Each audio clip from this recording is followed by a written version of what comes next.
What is going on, guys? In today's video I will show you the top 3 best builds in Destiny 2. So for every single build I will give you a quick overview, then also we will take a closer look at the best abilities, useful aspects, what fragments and gear should you wear. Also we will go into depth about the most broken weapons, OP artifact perks, then what stat priority should you have, then even what is the best skill rotation and how in general your gameplay will look like, and much more.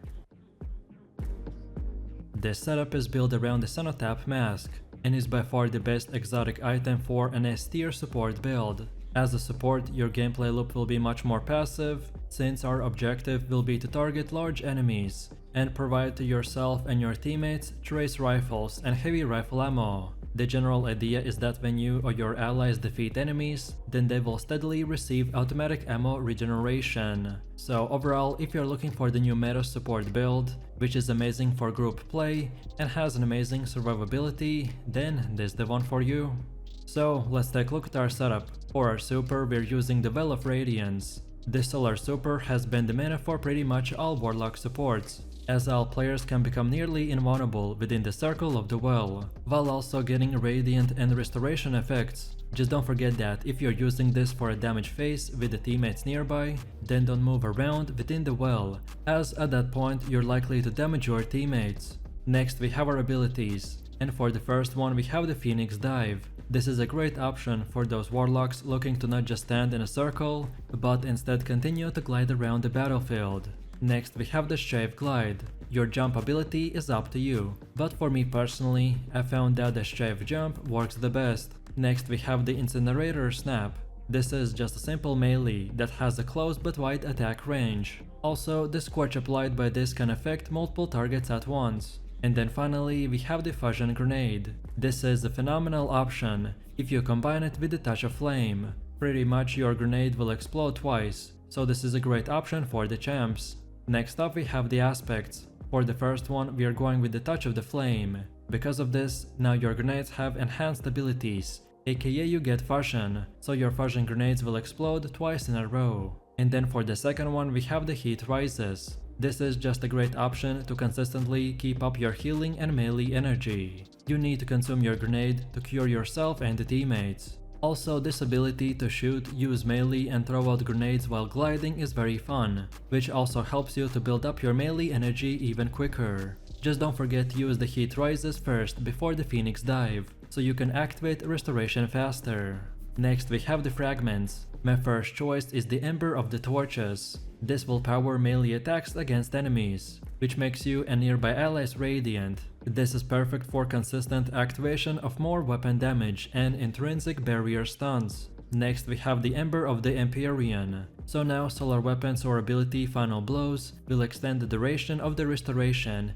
and radiant effects apply to you. You should just keep in mind to consistently have both of these buffs up and active if you plan to use the Solar Trace Rifle. Then also we are using the Ember of the Searing. By defeating scorched targets, this will grant us melee energy and create a fire sprite. With the Indescendant on your Trace Rifle, we will be consistently scorching the enemy targets. And finally, for the last one we have the Ember of the Seeing. Your class ability recharges faster when you scorch targets, so you want to use the Phoenix Dive back instantly after scorching targets with your Trace Rifle. Next up we have our required gear, and for this build we need to use the Cenotaph mask. This is a very versatile option among all the other subclass elements, and is a very powerful S tier support exotic. When an ally defeats the marked target, special ammo is generated for you and heavy armor for your allies. So because of this, your teammates won't ever have to run out of ammo. And you can get this item from purchasing it from the Zor, and his loot will rotate weekly. Also, you can go to Decrypting Exotic Engrams at the Rahul. This will be a random exotic drop, but will prioritize exotics you currently do not have, which is known as the knockout system. And more guides about that you can check on my channel. You can also farm the Expert Loss sector on the Helmet Armor days. And finally, this is also available as a job from the Vex Strike Force. Next up we have our armor mods, and for the helmet we want to use the Special Ammo Finder, Heavy Ammo Finder and Hands On. Then for gloves, get the Heavy Handed, Impact Induction and Focusing Strike. Then for chest, here you can get any resistance mod of your choice, but personally for me I went with the Solar Resistance. arc resistance, and void resistance. Then for legs, I went with the arc weapon surge, innervation, and recuperation. And finally, for class item, I chose to go with the powerful attraction, Reaper, and the bomber. In short, armor mods are unlocked by progressing through your guardian rank, and you can check out my mods guide in this video's description. Then as far as weapons go, my recommendation for the kinetic weapon is the Midnight Cup. I love to use this for the light variant because of its original trait that reduces our cooldown on our grenade. Then for energy weapon, we are using the Divinity, the ultimate support trace rifle. This one is great for adding extra damage to enemies for your teammates and enabling you to stun overload champs instantly. And then finally, for the power weapon, we have the Wendigo GL3 Adept. This is the perfect grenade launcher to use for this season, as he has great perks and amazingly high damage. Next we have stats, and our main stat priority is resilience, then discipline, then recovery, and then everything else. Resilience is the amount of damage you can take before dying, as well as your shield capacity, so that's why we want to focus on it as much as possible. Next we have discipline, which reduces our grenade cooldown. And finally we have recovery, which is how long it takes for your health to regenerate after you take damage. Then for one of the last things we have the artifact perks. This setup does not benefit very well from a lot of artifacts, because it is focused more on stasis. So for the first one we have the kinetic impacts. This is great since you can boost our heavy grenade launcher power. Second we have the killing breeze. This will give our final blows a special mobility bonus, which is very useful as it will count traits as more than just one. Next we have the field revenant. This will deal increased weapon damage to the Scorn. Next we have the total carnage. This will give us damage resistance when we finish off our enemies. And finally we have the debilitating wave. If we finish an enemy, then he will emit a damaging stasis wave. I recommend to work towards unlocking the boost for this artifact perk, as this will also give us a slow effect with the wave itself. And now finally we have come to the gameplay. And as this is a support oriented build, so this is very simple. So for our Solar Warlock, the gameplay loop is much more passive, since this is a support build. Targeting larger enemies is the job of this build, since getting heavy bricks for your team is the play. Also, champions are the main focus, since their individual abilities can devastate a team. Larger bosses will just need few taps from a trace rifle to mark them for damage, so feel free to use it on general mobs, since the final blows will drop a special ammo brick. Also, using the Well of Radiance during a damage phase in tight situations is the key for survivability. And a quick tip for keeping up with your healing is to consume your grenade to activate the heat rises. With this, you can Phoenix Dive to add restoration to yourself and keep it going with the Ember of the Empyrean. You'll definitely have consistent heals from taking targets down with your Solar Trace rifle. Overall, the Xenopath Mask Sword Warlock is the ultimate support build, thanks to its versatility in multiple activities. Access to ammo, healing, and damage is something that every Day 1 raid team will need, and this build brings exactly that. Likely, you won't have the most kills or top damage with this setup, however, you will definitely be the best support in the game, and that's about it. This setup will utilize the exotic class item Solipsium, with the perfect combination of Spirit of the Ospimancy and Spirit of Verity. This combo excels at generating huge amount of vortex grenade energy and improving your AoE damage massively. On top of this, when we also pair this up with the aspect of Defy the Void and Buried Bloodline weapon, then every single one of our abilities and multi-kills will proc the Devour trait. This will result in quick regen of our vortex grenades that have even more increased damage thanks to the Spirit of Verity. So overall, this is a top tier ability spam build, which thrives in endgame content where the enemies have huge amount of health. So let's take a look at our setup. For our super, we are using the Nova Bomb Cataclysm. This is an extremely strong burst damage option that also synergizes with the Facet of Purpose Fragment that gives you an overshield trait. Next we have our abilities, and for the first one we are using the Healing Rift. This skill will heal you and your teammates while standing inside the radius. Next we have the Burst Glide, and your jump ability is up to you, but for me personally, I found that the Burst Glide works the best. Next we have Arcane Needle. This melee ability gives you 3 charges, and we want to use it to activate the Devour and apply the Unravel to the enemy targets. And then finally we have the Vortex Grenade. This grenade pulls enemies and does bunch of damage to an enemy caught inside. This pairs extremely well with the spirit of the Ospimancy, especially on large targets that can withstand the entire duration of the Vortex Grenade. For our build, we have to use this ability, as it's extremely useful for our particular playstyle. Next we have the aspects. For the first one, we are using the Feed the Void. When we get a kill with any of our abilities, it will activate the Devour. This aspect increases the amount of health and grenade energy received on kill when Devour is active. So in short, this will drastically increase our uptime of our Vortex grenades. Then for the second one, we have the Bleak Watcher. This is another pretty much must-have thing, as almost all Prismatic Warlocks uses it, because it allows us to convert our grenades into Stasis turrets that can also lock down an entire room. However, it will take some time to get perfect execution, to have all of your 8 turrets going on at the same time. Next we have the Fragments. My first choice is the Facet of Protection. This will provide us with damage reduction when we are surrounded by a bunch of enemies. Overall, this will greatly increase our survivability. Next we have the Facet of Courage. This grants us a 10% damage buff for light abilities to enemies affected by the darkness debuffs. We need to use the Arcane Needle skill to activate this damage buff. Then also we are using the Facet of Bravery. So when we defeat a target with a grenade, it will grant us a volatile rounds to void weapons. In short, this is a free DPS increase to our Buried Bloodline and the Edge Transit weapons. Then for one of the last ones, we have the Facet of Purpose. By collecting an Orb of Power, it will grant us an Overshield for even more extra survivability. And finally, for the last one, we have the Facet of Dawn. This will grant us a Radiant when hitting an enemy with a powered melee, which also increases our weapon damage by 25%. Then next up we have our required gear. And for this build, we need to use the Solipsium with the Spirit of the Ospimancy and the Spirit of Verity. These specific perks will give the build its OP grenade uptime and damage. For mods, we want to go with the Time Dilation, Powerful Attraction and the Bomber. And you can get this class item from the Dual Destiny exotic missions. Also by opening any chest within the Pale Heart, and finally by doing cooperative focus missions. Next up we have the armor mods, and for the helmet we want to use the Harmonic Siphon, Special Ammo Finder and the Heavy Ammo Finder. Then for gloves get the Firepower, Momentum Transfer and the Impact Induction. Then for chest, here you can get any resistance mod of your choice. But personally for me, I went with the Solar Resistance, Arc Resistance and Consecutive Dampener. And then finally for the legs, I chose to go with the 2 Void Weapon Surges and 1 Void Scavenger.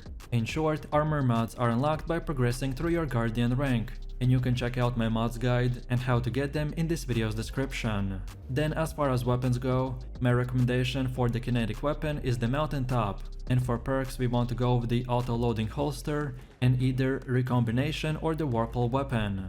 Then for energy weapon, we are using the Buried Bloodline. This weapon is the key to always having the Devourer active, while also applying the Weaken to the enemies. And then finally for the power weapon, we have the Edge Transit. This weapon with the Envious Assassin and a bait and switch is a top tier DPS option in the whole game. Next we have stats, and our main stat priority is Resilience, then Recovery, then Discipline and then everything else. Resilience is the most crucial stat to focus on, so we want to aim for 100 resilience to maximize our damage resistance and shield capacity, which will ensure better survivability in challenging encounters. Second, we have the recovery, as it reduces the cooldown on the Warlock's class ability and decreases the time it takes to regenerate your health and shields. And then lastly we have the discipline, because it increases the cooldown on your grenade ability, which allows it to charge faster, thus increasing our DPS even more. Then for one of the last things we have the artifact perks. So first off we have the Overload Breachloader Grenade Launcher. This allows the Mountaintop to stun overload champions. Also, your special grenade launcher is always overcharged when that modifier is active. Second, we have the Feel the Revenant. This deals increased weapon damage to the Scorn. Next we have Rapid Impact. This will deal damage with a grenade launcher and temporarily increase the reload speed as well. Next we have the Killing Breeze. This will give us a bonus mobility to help you meet the stat recommendations. Next we have the Total Carnage. When we finish enemies, this will give us damage resistance. Then for one of the last ones we have the Debilitating Wave. When we finish an enemy, it will emit a damaging wave. We also want to unlock the boost for this perk to apply the Weaken trait.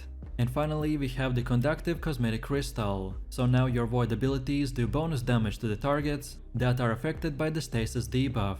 This includes Stasis weapon perks such as the Cold Steel and the Chill Clip, or also debuffs from other players in your party. And now finally, we have come to the gameplay. So we want to start our DPS rotation by getting kills with the Buried Bloodline to stack the Spirit of Verity. Then after several kills or by defeating a target with an ability, Devour will be granted. So this will provide us incredible survivability and rapid regen of the Vortex grenades. So then afterwards we want to focus our Vortex grenades on enemies with more health, specifically mages and bosses. This lets the Spirit of Ospimancy grant you its full benefit by allowing your grenade to do damage for the entire duration. Overall, you want to throw your grenades at the boss, then defeat smaller enemies with weapons to guarantee that there is another Vortex grenade ready to be thrown when the previous one runs out. And then finally, to achieve maximum damage output for our Vortex grenades, while the Devour is active, we want to shoot at the enemy with the Buried Bloodline to weaken them, then hit them with an Arcane Needle to inflict a Darkness debuff for the Facet of Courage, while also granting Radiant with the Facet of Dawn, and that's about it.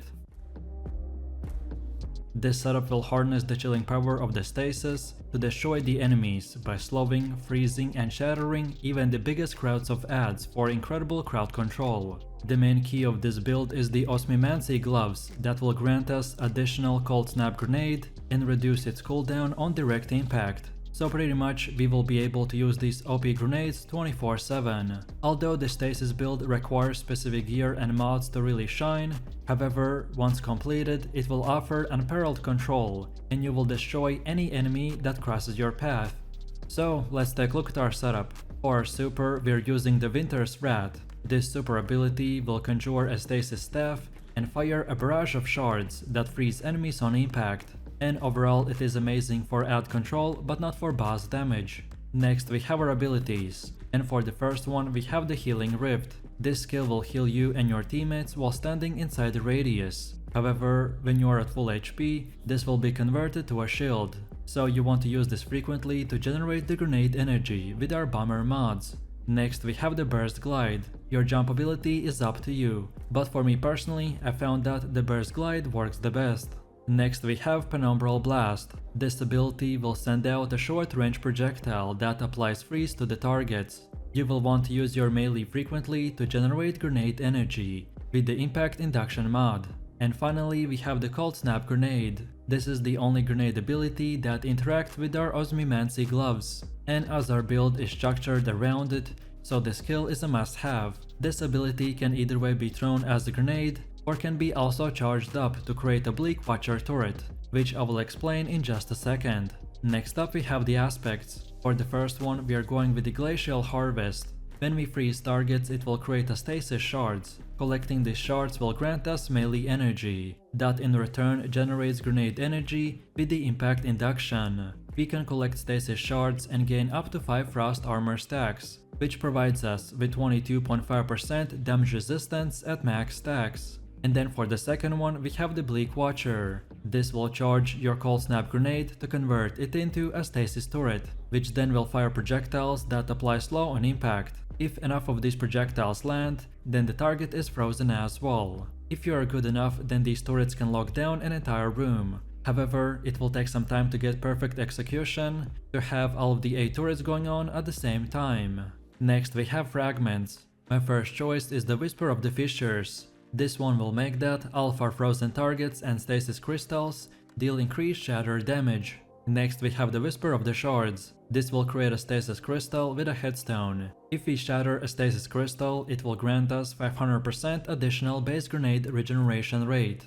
Also, additional time can be added to this buff for every crystal shattered, which will cap at 11 seconds. Then also we are using the Whisper of the Torment. This will give us a grenade ability energy every time you take damage from the enemy targets. The amount is increased when you have Frost Armor, which is easy to earn on this build by picking up the Stasis shards that I mentioned just a second ago. And finally, for the last one we have the Whisper of the Conduction. This will make that the nearby Stasis shards will track to your location, so it's much easier to utilize them. Then next up we have our required gear, and for this build we need to use the Osmimancy gloves. This will provide us with additional cold snap grenade charge, and direct impact from your grenades will also increase the grenade ability regeneration, and on top of this, the seekers spawned from the cold snap will travel further and faster. However, you will need the Witch Queen DLC to unlock this exotic armor piece, and if you have it, then you can find this by either way completing the Witch Queen campaign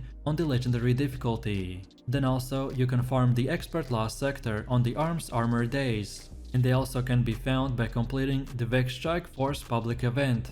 Next up we have the armor mods, and for the helmet we want to use the Harmonic Siphon, Heavy Ammo Finder and the Special Ammo Finder. Then for gloves get Grenade Kickstar, Impact Induction and the Momentum Transfer. Then for chest get the Charged Up, Consecutive Dampener and Void Reserves. Additionally, on your chest you can replace the consecutive dampener with the appropriate resistance for the specific activity that you are trying to do. Then for legs go with the innervation, stacks on stacks and recuperation. And finally for our class item get the distribution, bomber and reaper. In short, armor mods are unlocked by progressing through your guardian rank, and you can check out my mods guide in this video's description. Then as far as weapons go, we want to prioritize weapons with the Demolitionist trait. Glaives, shotguns, sniper rifles and fusion rifles will give us 20% grenade ability regeneration on kill, while on every other weapon we will get only 10%.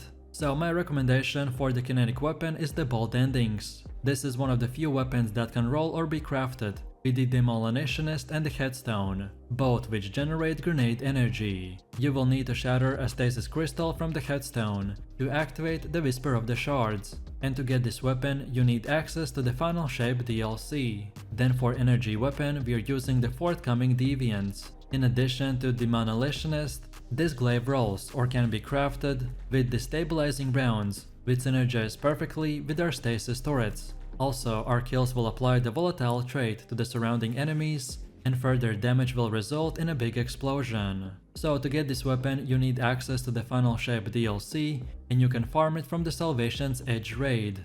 And then finally for the power weapon we have the Leviathan's Breath. This is a very heavy exotic bow, which is great against bosses and also stunts unstoppable champions. You'll need the access to the Shadow Key pack to unlock this bow.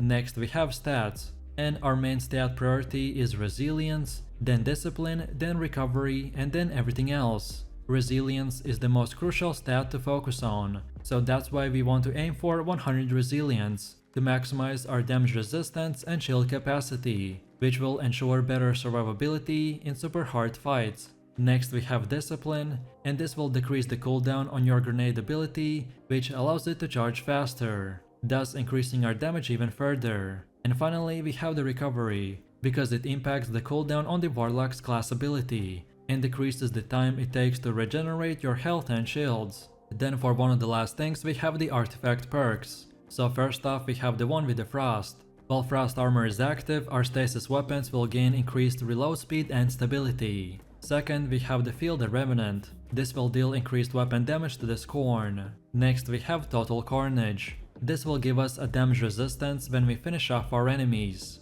Next we have the Debilitating Wave. If we finish an enemy, then he will emit a damaging stasis wave. I recommend to work towards unlocking the boost for this artifact perk, as this will also give us a slow effect with the wave itself. Then for one of the last ones we have the Brain Freeze. So this will make it that our frozen enemies become surrounded by chilling fog, which will slow all targets that aren't already. And then finally we have Served Cold. When we pick up a stasis shard, it will give us a class ability energy. And now finally we have come to the gameplay. So we want to start our DPS rotation by charging our Cold Snap Grenade to throw out a Bleak Watcher turret that shoots projectiles at enemies and inflicts slow. If a target is hit by enough of these projectiles, then they will get frozen. Next, when they are heavily damaged, after a while all frozen enemies will shatter, which will deal additional damage all around them. Also, by us using the Whisper of the Fissures, this will increase the size and damage of this blast even further. So then when that happens, we want to use our Healing Rift to stand our ground and reduce the grenade cooldown with our Bomber mod. On top of this will also activate our Reaper mod. Next, we want to get at least a double kill by using the Bolt Endings, which will drop Orbs of Power. This will give your armor charge stacks before you throw out your next grenade. which then will trigger a grenade kickstar, so always be on the lookout for the orbs to pick up. Next, we also want to use the cold snap grenades in between our stasis turrets. We want to throw these grenades into groups of enemies to instantly freeze and chain to one another. And on top of this, the direct damage will recharge grenades quicker, thanks to our Osmimancy gloves. Then afterwards we want to defeat enemies with the demolitionist weapons to generate even more grenade energy. Precision kills with the headstone will spawn the stasis crystals, and shattering these will increase the grenade energy regeneration from the Whisper of the Shards, which will enable us to continue throwing out Bleak Watchers and the Cold Snap grenade. Then also we want to shoot forthcoming deviants into a group of enemies. Funnel blows with the destabilizing rounds will make the rest of our group volatile, and further damage from the Bleak Watcher turrets will cause the volatile targets to explode. And finally, while your turrets are beaming the enemy, try to apply the freeze with its primary attack, and shatter all surrounding frozen targets with a secondary attack, and that's about it. So if you enjoyed this video, click like, subscribe and comment. If you are interested in more content, then check out my channel and I will see you in the next one. So take it easy, peace.